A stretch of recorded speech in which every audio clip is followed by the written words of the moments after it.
فلما ذهب عن ابراہیم الروع، جب ابراہیم کا خوف جاتا رہا، وجاءت البشرا، اور یہ بشارت پہنچ گئی، ان کے لیے خوشی کی بات تھی کہ اب سارا کے ہاں بھی اللہ تعالیٰ بیٹا عطا کرے گا۔ یجادلنا فی قوم لوط، اب اس نے جھگڑنا شروع کر دیا ہم سے قوم لوط کے بارے میں۔ یہ مجادلہ جو ہے یہ تورات میں بڑی تفصیل سے آیا ہے کہ دیکھو تم جو جا رہے ہو، اگر اس شہر کے اندر، ان بستیوں کے اندر 50 آدمی بھی راست باز ہوں گے تو کیا کرو گے؟ کیا پھر بھی ہلاک کر دو گے؟ فرشتوں نے کہا نہیں، اگر 50 آدمی وہاں ہوئے، اگر راست باز ہوئے تو ہم ہلاک نہیں کریں گے۔ اچھا دیکھو، میری کوئی حیثیت نہیں ہے، میں بہت ناچیز ہوں، لیکن میں پھر جرأت کرتا ہوں، میں اللہ سے عرض کرتا ہوں کہ اچھا ہو سکتا ہے 40 ہوں وہاں پر، تو پھر اچھا 40 بھی ہوئے تو پھر ہم ان کو بھی پھر چھوڑ دیں گے، بستیوں کے اوپر عذاب نہیں آئے گا۔ ہوتے ہوتے 5 پہ آ گئے، جس پہ کہ آخر میں کہا گیا کہ اے ابراہیم چھوڑو اب اس بات کو، اب یہ تیرے رب کا فیصلہ آ چکا۔ وہاں ایک بھی نہیں ہے، تم 5 کی بات کر رہے ہو۔ وہاں تو سوائے حضرت لوط علیہ السلام کے خود اور ان کی 2 بیٹیوں کے اور کوئی بھی نہیں تھا کہ جو ان شہروں میں سے بچا ہو۔ تو یجادلنا فی قوم لوط، اب وہ قوم لوط کے بارے میں ہم سے جھگڑنے لگے، یعنی چونکہ وہ حلیم الطبع تھے، طبیعت میں نرمی تھی، وہی جو حضور کی طبیعت میں بھی تھی، حضرت ابوبکر کی طبیعت میں بھی تھی، اس وجہ سے انہوں نے کہا کہ عذاب سے بچنے کی کوئی شکل ہو سکے۔ ان ابراہیم لحلیم اواہ منیب، 3 الفاظ جمع کر دیے گئے۔ یقیناً ابراہیم بہت ہی حلیم بھی تھا، بہت ہی نرم دل تھا، اور بہت ہی اللہ کی جناب میں رجوع کرنے والا تھا۔ یا ابراہیم عارض عن ھذا، تو اب کہا گیا ان سے کہ ابراہیم اب چھوڑیے، اب اس بات سے آپ ذرا قطع تعلق کیجئے۔ انہ قد جاء امر ربک، یہ تو اب آپ کے رب کا فیصلہ آ چکا ہے۔ وانہم آتیہم عذاب غیر مردود، اب ان پر وہ عذاب آ کر ہی رہے گا جسے لوٹایا نہیں جا سکے گا۔ ولما جاءت رسلنا لوطا سیء بہم ضاق بہم ذرعا، تو جب آئے ہمارے یہ فرشتادے بھیجے ہوئے، ہمارے یہ پیغامبر، یہ فرشتے لوط کے پاس، سیء بہم، کہ وہاں پر یہ بھیجے گئے تھے بہت خوبصورت لڑکوں کی شکل میں، اور ان کے ہاں جو تھا معاملہ، آپ کو معلوم ہے کہ جو عبرت پرستی ان کے ہاں تھی اور جو سوڈمی تھی، تو یہ لڑکے خوبصورت آ گئے تو اس قوم کے لیے، تو ان کے لیے جشن ہو گیا کہ ہمارے لیے شکار آ گئے ہیں بہت اچھے، لوط کے ہاں بڑے عمدہ شکار پہنچے ہیں، لہذا وہ سب غول کے غول اب آ رہے ہیں، حضرت لوط علیہ السلام کے گھر پر چڑھائی کر رہے ہیں۔ تو جب ہمارے یہ فرشتادہ، ہمارے یہ جو نوجوان لڑکوں کی شکل میں جن کو بھیجا گیا تھا فرشتوں کو، وہ جب پہنچے حضرت لوط کے پاس، سیء بہم، وہ ان کو دیکھ کر بہت غمگین ہوا کہ یہ بڑا میرے لیے، وضاق بہم ذرعا، ان کا دل بڑا تنگ ہوا، وقال ھذا یوم عصیب، اور انہوں نے کہا میرے لیے بڑا سختی کا دن آ گیا ہے، میرے پاس اتنی طاقت نہیں ہے کہ میں ان بدبختوں کا مقابلہ کر سکوں، اپنے ان مہمانوں کو ان کی دست برد سے میں بچا سکوں۔ اور وہ لوگ جو ہیں جانتے تھے جس قسم کی خبیث ان کی تباہی ہو چکی تھی کہ وہ کسی اپیل اور کسی دلیل سے باز آنے والے نہیں ہیں، تو اس سے ان کے دل کے اندر جو ہے وہ ایک عجیب کیفیت پیدا ہوئی۔ سیء بہم وضاق بہم ذرعا وقال ھذا یوم عصیب وجاءہ قومہ یہرعون الیہ، اور اب آئی اس کی قوم اس کے پاس والہانہ دوڑتی ہوئی، بڑے خوشی سے ناچتے ہوئے آ رہے ہیں کہ آج تو ہمارے لیے جو ہے وہ بہت ہی عمدہ شکار پہنچ گیا ہے۔ ومن قبل كانوا يعملون السيئات، اور وہ پہلے ہی سے ان گندے کاموں کے اندر ملوث تھے۔ قال یا قوم هؤلاء بناتی هن اطہر لكم، حضرت لوط نے فرمایا کہ دیکھو میری قوم کے لوگوں، میری بیٹیاں موجود ہیں، وہ تمہارے لیے بہت پاکیزہ ہیں۔ اس کے 2 معنی کیے گئے، ایک تو یہ کہ بیٹیوں سے مراد ہے کہ جو تمہاری بیویاں ہیں وہ میری بیٹیوں کے مانند ہیں۔ نبی جو ہوتا ہے وہ گویا کہ قوم کے لیے والد کی جگہ ہے، جیسے کہ قرآن مجید میں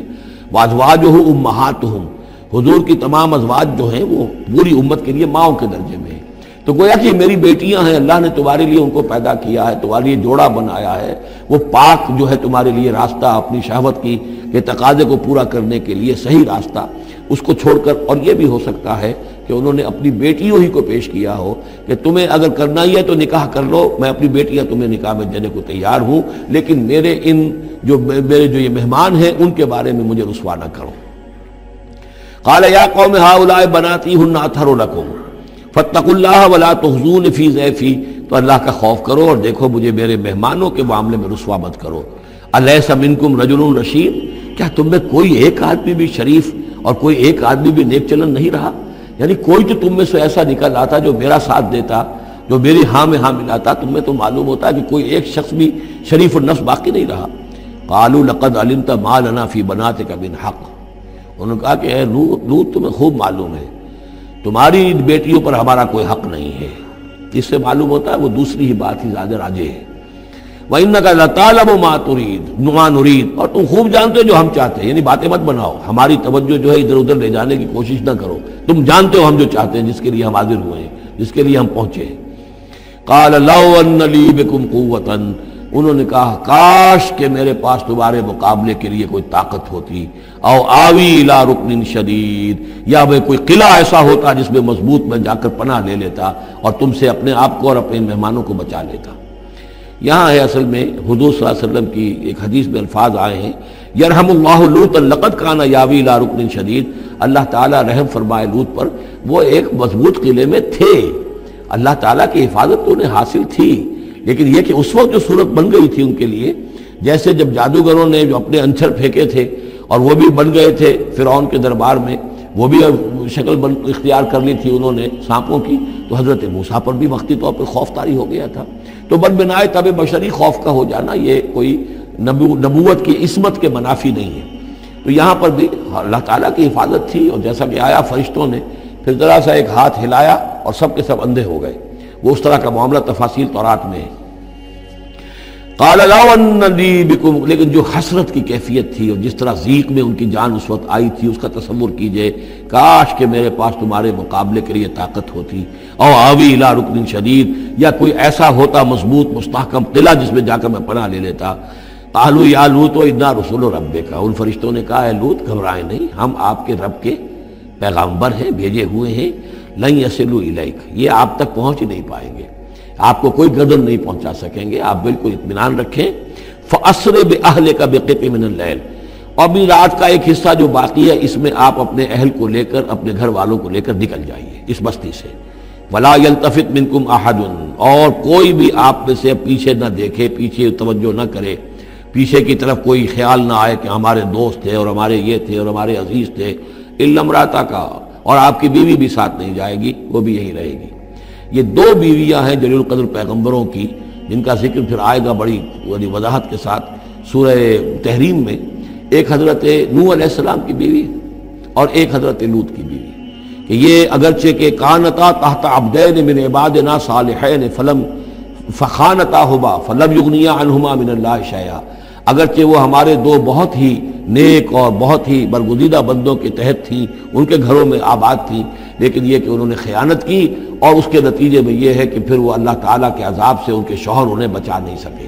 نہ حضرت نوح بچا سکے اپنی اس بیوی کو اور نہ حضرت لوط بچا سکے اپنی اس بیوی کو۔ الا امرأتک، سوائے آپ کی بیوی کے، انہ مصیبھا ما اصابہم، اس کے اوپر تو وہی مصیبت آ کر رہنی ہے جو ان سب پر آنی ہے۔ ان موعدہم الصبح، اور دیکھیے ان کے وعدے کا وقت صبح کا ہے، صبح کو وہ عذاب آ جائے گا۔ الیس الصبح بقریب، کیا صبح قریب نہیں ہے؟ یعنی اب جلدی کیجئے، اب آپ فوری طور پر یہاں سے اپنی بچیوں کو لے کر نکل جائیے۔ فلما جاء امرنا جعلنا عالیہا سافلہا، جب ہمارا حکم آ پہنچا ہم نے اس کے اونچے کو نیچا کر دیا، یعنی کسی بستی کو تلپٹ کیا جائے تو چھت نیچے ہو جائے گی اور جو بنیادیں اوپر آ جائیں گی، عالیہا سافلہا، الٹ کر رکھ دیا بستیوں کو۔ وامطرنا علیہا حجارۃ من سجیل، اور مزید ان کے اوپر ہم نے بارش برسائی کنکروں کی، پتھروں کی، یعنی یہ کہ ایک طرف تو یہ کہ کچھ زلزلہ آیا یا کچھ اور زمین میں دھماکہ ہوا، ایکسپلوژن ہوا جس سے وہ بستیاں الٹ گئیں، اور اس کے بعد یہ ہے کہ آسمان سے پھر بارش ہوئی ہے ان پر سجیل۔ یہ سجیل اصل میں فارسی کا لفظ ہے سنگ گل، سنگ گل یعنی یہ کہ مٹی جو ہے اگر کسی صحرا کے اندر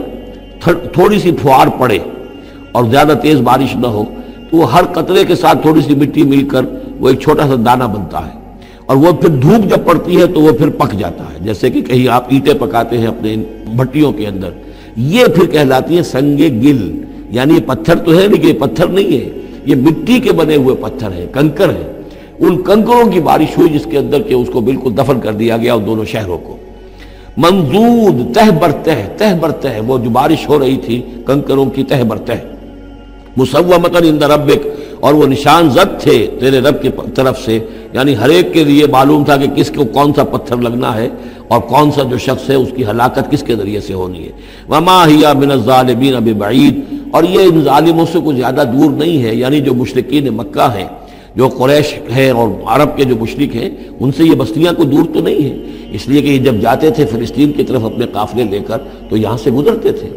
قوم سمود کا مسکن بھی ان کے راستے میں آتے تھے، قوم مدین کا علاقہ بھی ان کے راستے میں آتا تھا، پھر یہ عمورہ اور صدوم کی بستیوں کے جو ہے یہ بھی کچھ ان کے جو آثار باقی رہ گئے تھے وہ بھی آتے تھے۔ وَلُوطًا، اور ہم نے بھیجا تھا لوط کو، اذ قال لقومہ، جبکہ انہوں نے کہا تھا اپنی قوم سے، اتاتون الفاحشۃ وانتم تبصرون، کیا تم دیکھتے ہوئے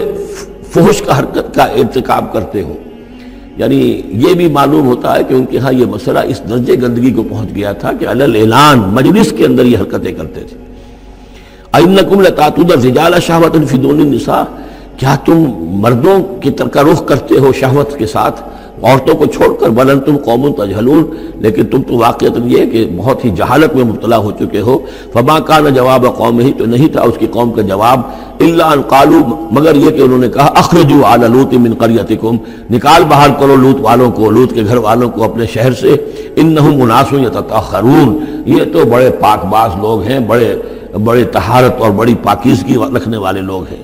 فانجیناہ واہلہ، تو ہم نے نجات دی اس کو اور اس کے گھر والوں کو، الا امرأتہ، سوائے اس کی بیوی کے، قدرناہا من الغابرین، یہ ہم نے مقرر کر دیا تھا کہ وہ پیچھے رہنے والوں میں ہوگی۔